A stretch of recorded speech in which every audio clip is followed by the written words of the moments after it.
verso. Mas eu acho um pouco pesado você dizer que ele está veiculando, está um pouco ali cooptado, na melhor das hipóteses, né, com os donos dos bailes. Aqui, na página 18, 19, né? Aí eu não sei mais onde está. Não, na 23, aqui tem uma nota que é tão etnográfica, que eu gostei tanto, que eu queria sugerir que botasse no texto, que fala sobre os nomes, as escolhas dos nomes. Eu achei uma nota super importante para ser nota apenas, sabe? Mas voltando um pouco na 20, na página 7, na nota 7, na página 20, desculpa, você coloca uma informação que não analisa, que é: o nome desse grupo inicialmente significava Defensores do Movimento Negro. Atualmente, na posição dos integrantes do DMN, trata-se apenas de uma junção de 3 letras. Você bota e passa adiante. O que mudou? Por quê? Tá? Depois, na página 124 e 125,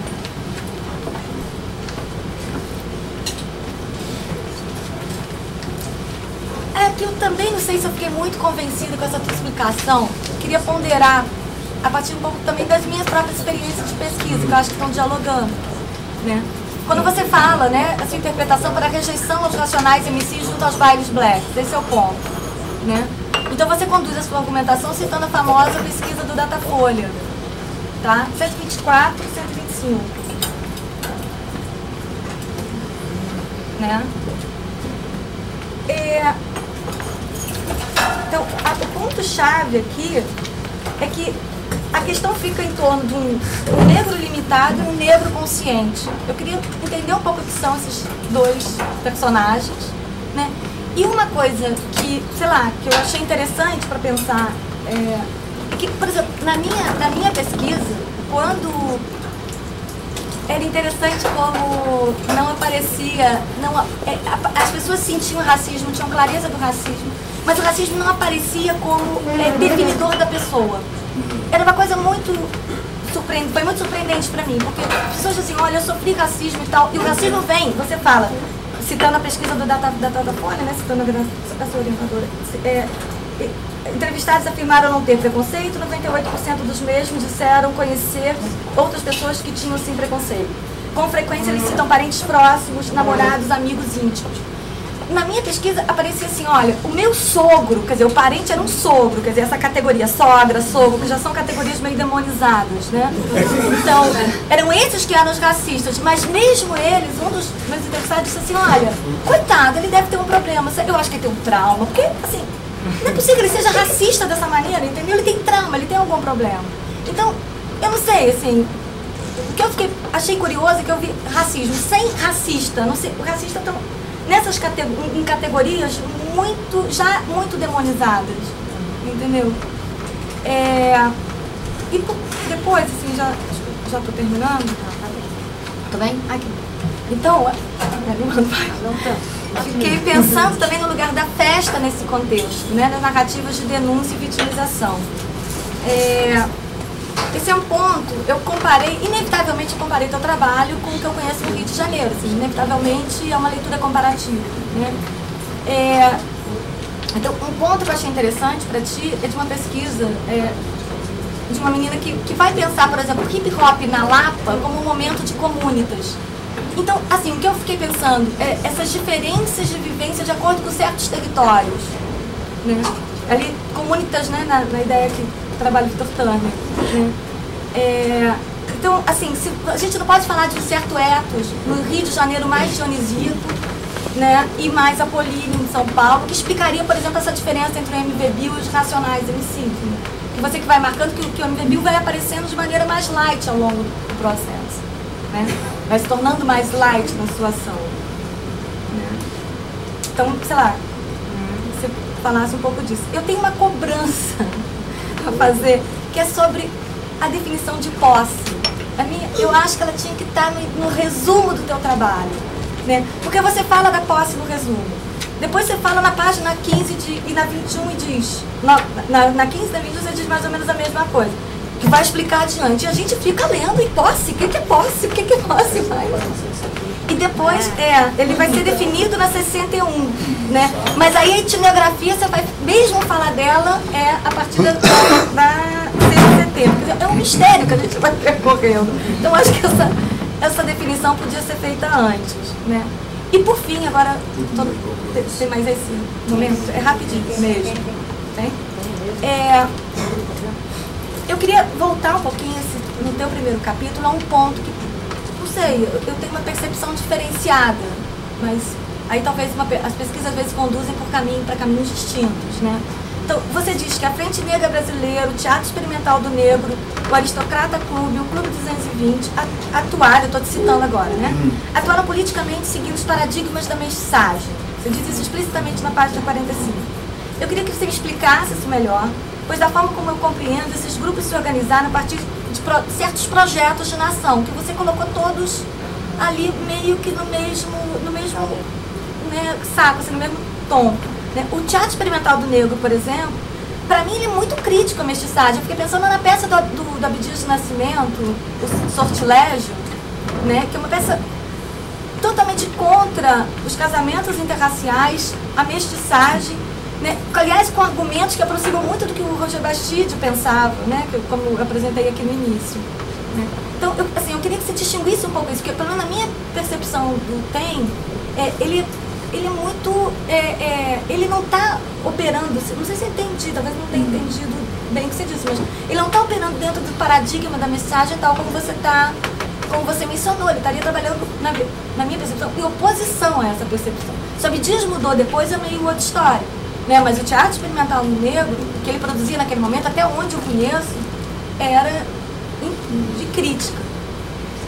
E eu queria, então, aproveitar esse gancho na ideia de nação para finalizar.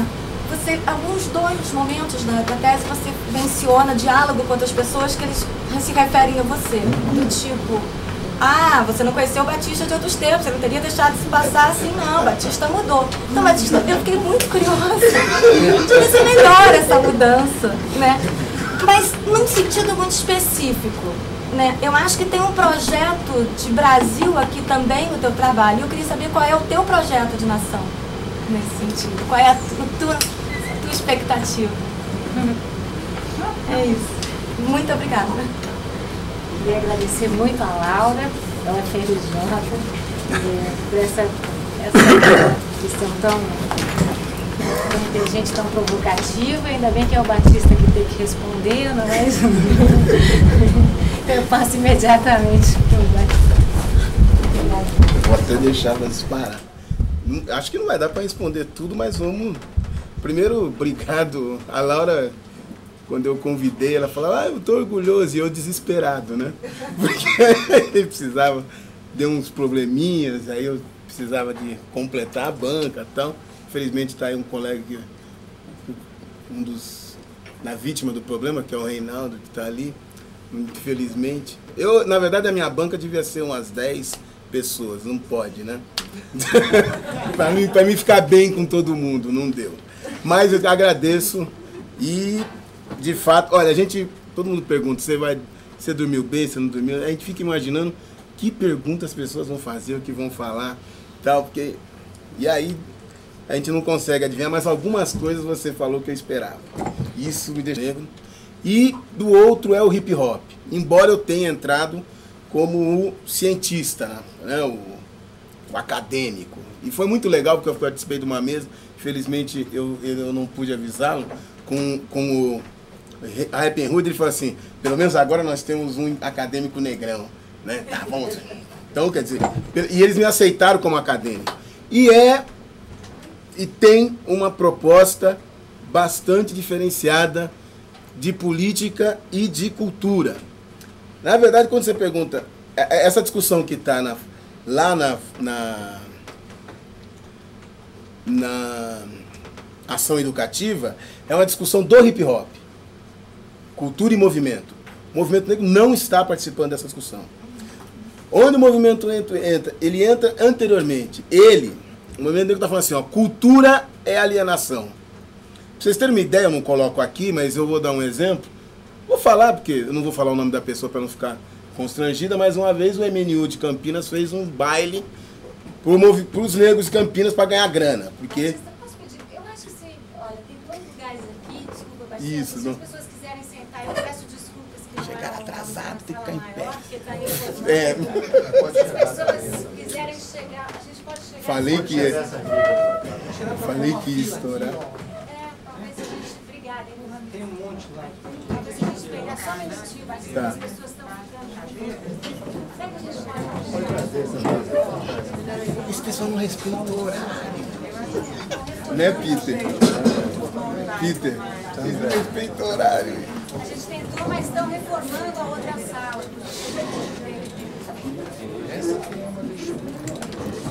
Hã?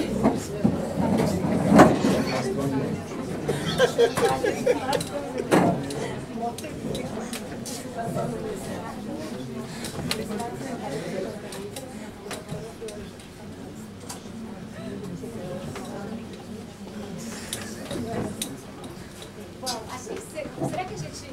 Essa mesa você puxa, né? Não. Não, é tudo... ela tá ligada. Eu acho que ela falou essa velocidade aqui, ó, fácil. Falei pra ele, vai ser constrangedor.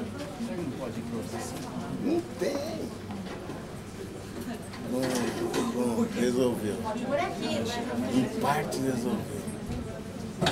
Né? A gente pode colocar mais aqui. Desculpa, Batista.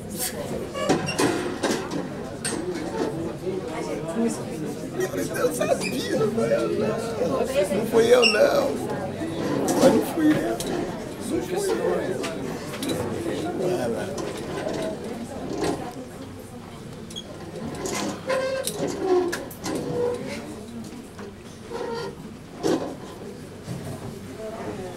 Pronto, resolvemos uma parte.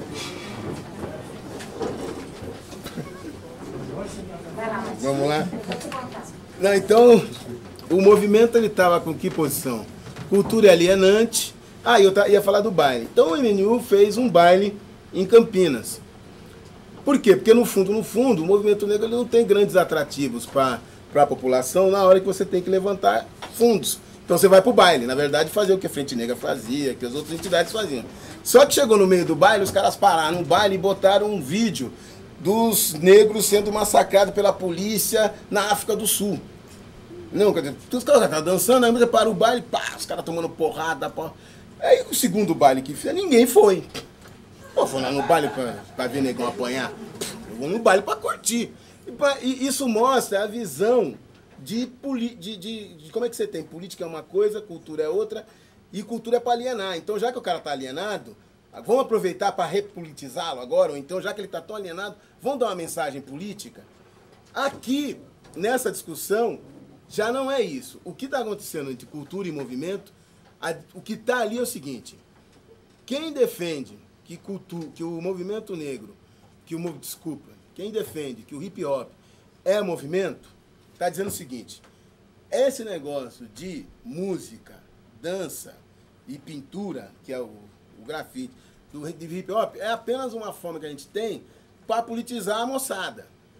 Isso não tem que ser um negocinho para o cara ir lá dançar, curtir. Não. A gente vai usar isso daí para politizar, para transformar, para fazer a revolução. Quem está dizendo que o movimento é cultura, está dizendo: eu faço isso sem precisar ficar fazendo um discurso chato. Eu posso transmitir isso sem ficar atormentando as pessoas. Eu não preciso mudar para isso. Quando o Cal diz assim: não, é o seguinte, eu quero ser o melhor MCs, eu quero fazer a melhor poesia, eu quero ser considerado o melhor poeta, ele está dizendo: esta é minha arma para fazer a revolução. Agora, política que vocês estão querendo defender aí, se faz no parlamento. Há essa divisão, mas ambos estão entendendo que o hip hop é política. Agora, como é que se atua nessa questão política? Tem resultados isso? Tem. Quando você assume que o hip hop, a parte de expressão artística, vamos dizer, dele, é um mero apêndice, isso enfraquece esse lado. E o que acontece? Você vai cada vez mais ganhando uma característica em que você usa menos o hip hop. O hip hop ele vai se distanciando. vai se distanciando. A força ativa, o hip hop para ela é uma coisa de você vai fazer uma oficina ali, não é mais uma coisa que é a razão de ser da entidade. Enquanto que os outros, apesar da crise e tal, quando é que o caos se está pleno? Quando é que o pessoal da Aliança Ativa está pleno? Quando eles estão num palco cantando. E nesse momento eles estão cantando letras, que estão fazendo denúncia. Mas isso, o que importa para eles é a métrica, é a rima, é as pessoas gostarem daquilo. Embora, uma vez eu me dei conta, ninguém fica dançando Racionais MCs. Mas eles não estão preocupados se as pessoas estão dançando ou não. Então, eles têm noção de que aquilo que eles estão fazendo é uma política. Então, ao meu ver, a oposição entre cultura e política ocorre muito mais e é do movimento negro unificado. Isso é uma marca. Isso é quando você junta aí raça e classe. E aí é uma visão marxista chegando. Porque os outros não trabalhavam com isso. Trabalhava com baile, mas era uma momento de lazer, de distração, mas que faz parte da coisa, que é dentro da nossa construção. Lá eu estou falando aí das outras entidades políticas. Mas não é momento de alienação por ele. Não, olha, além de tudo a gente precisa dançar, a gente precisa curtir, nós também somos gente. Então vamos nessa. Enquanto que o MNU não. Olha, o momento de dançar é um momento de alienação total. Quando você está dançando, a revolução pode acontecer e você vai ficar dançando literalmente, né? Então você não pode, é perigoso a cultura. Ela tem um QI, uma coisa de meio alienado. E é uma posição da esquerda. É um movimento, o momento. Eu não estou criticando, não estou falando para o MNU virar de direita nem nada. Estou apenas falando que essa coisa de dicotomizar trouxe um grande mal. Eu estou aí, quem está falando, nem sei quem é. É um batista qualquer. É um movimento que eu acho que é muito grave. O MNU perdeu o grupo, os Bloco Afro. Eles estavam dentro do MNU. E essa postura tirou. Eu acho uma perda. Você da Bahia, né, não está no centro? É uma perda muito grande. O Ileaê, que tinha várias pessoas dentro do MNU, de repente são obrigados a optar entre o MNU e o Ileaê. Por quê? Porque não tinha a compatibilidade entre eles. Meu Deus. Agora, as letras, as linguagens, elas são pessimistas de fato. Isso, eu gosto muito do rap, eu ouço muito, né? Eu escrevi essa tese ao som de Racionais, do N Dinaldinho, 509E e outros grupos. Agora, e é de desesperança. É um negócio. Só que para quem mora, para quem eles estão falando, é a linguagem que interessa para esse público. Embora ela tenha outra visão, porque aquele negócio que eu coloquei aqui hoje você tem em São Paulo noite black sem preto, né? Que é aqui nos Jardins. Então por quê? Porque as pessoas gostam da música negra, mas não gostam dos negros.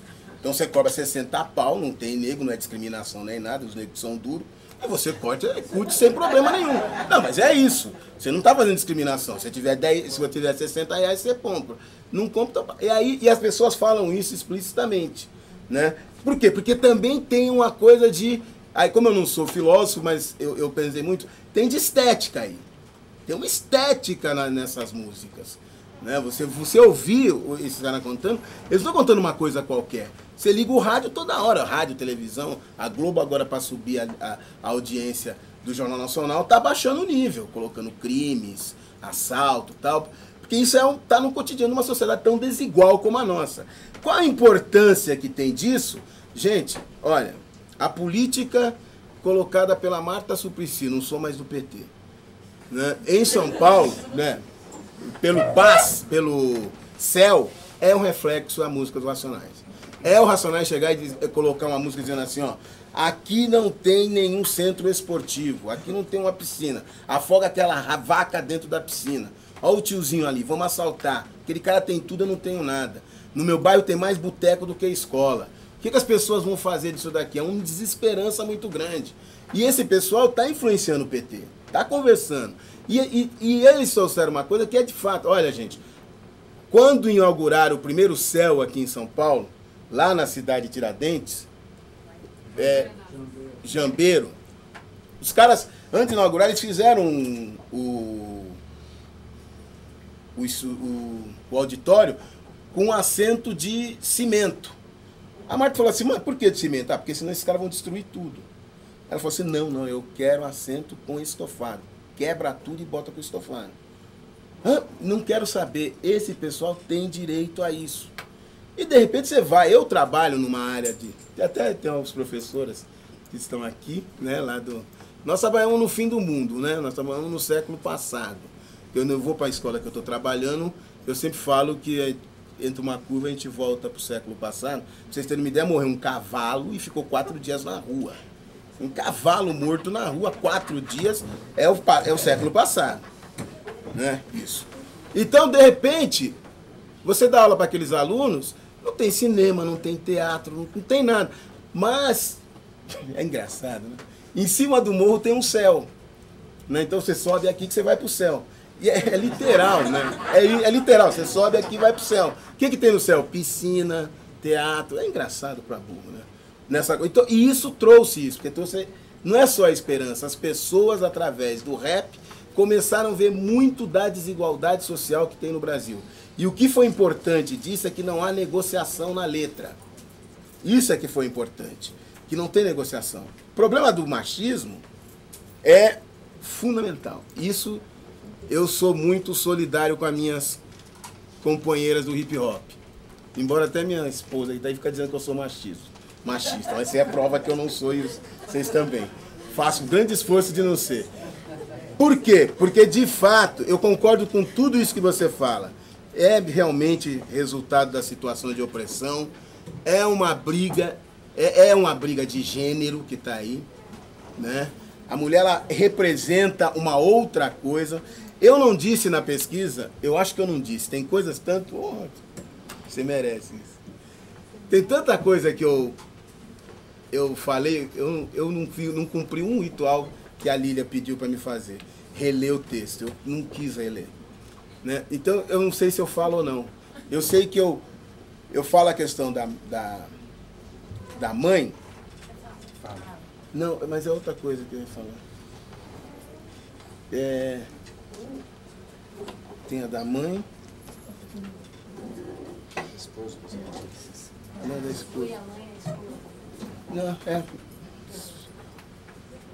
esqueci o que ia falar, daqui a pouco eu me lembro. Não era da mãe em si. É que tinha uma história, nossa, que era interessante. Eu fui cumprimentar o meu amigo ali, que eu não vejo há tanto tempo, meu irmão, esqueci. Agora, eu vou pular, se eu lembrar eu volto. Quem é mais discriminado? Não é isso, mas essa discussão.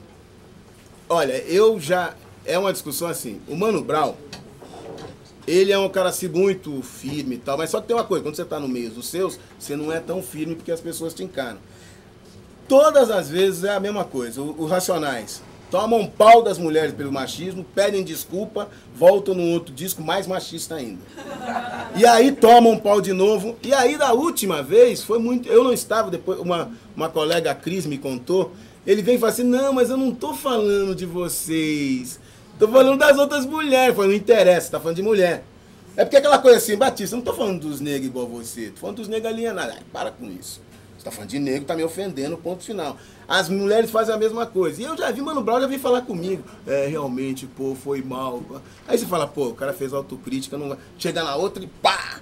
E faz umas músicas muito violentas. Mas de que mulher ele tá falando? É muito interessante, não é da mãe. Por que não é da mãe? Mal, gente, é isso que eu queria falar que eu não falo. Por que não é da mãe? E veio depois, isso eu não escrevi. Porque a mãe cumpre 2 papéis. Ela é mãe e pai. O que faz o Racional, o Brown, vários deles não conhecem o pai.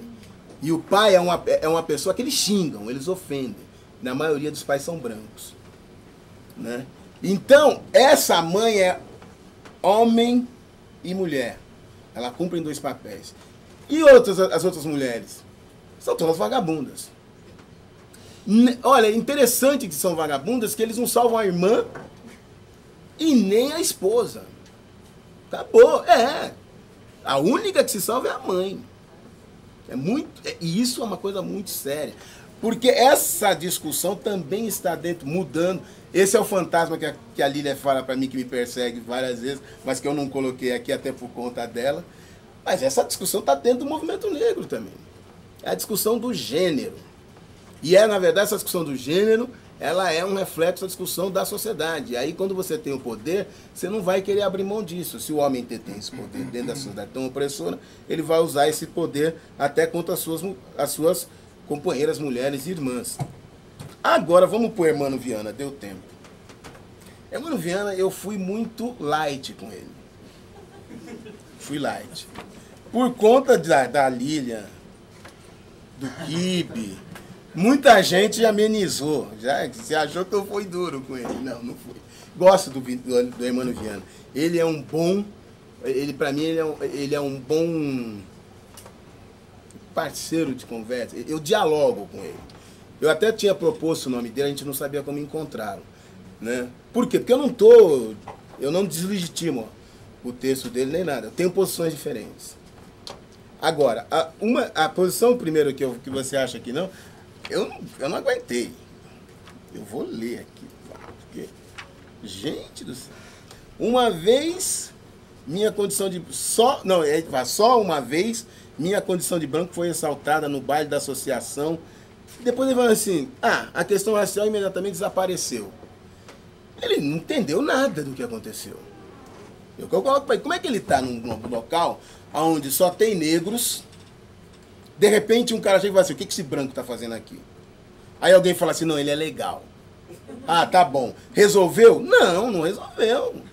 Tá um conflito, ele está no meio de negro. Por que ele está no meio de negro? Porque nesse Brasil, nesse país, o negro só se sente bem entre si. Como a questão desapareceu? Não, ele pode ter sido tolerado. Então, eu acho que como um pesquisador, ele não entendeu. Ele fala mais ainda, ele fala que a questão dos bailes não tem nada a ver com identidade. Não, zero. Se eu estou na banca, não está aprovado, não passa. Não passa. Como que não tem nada a ver, gente? É 1000 vezes mais forte do que os bailes black de São Paulo. 1000 vezes. O funk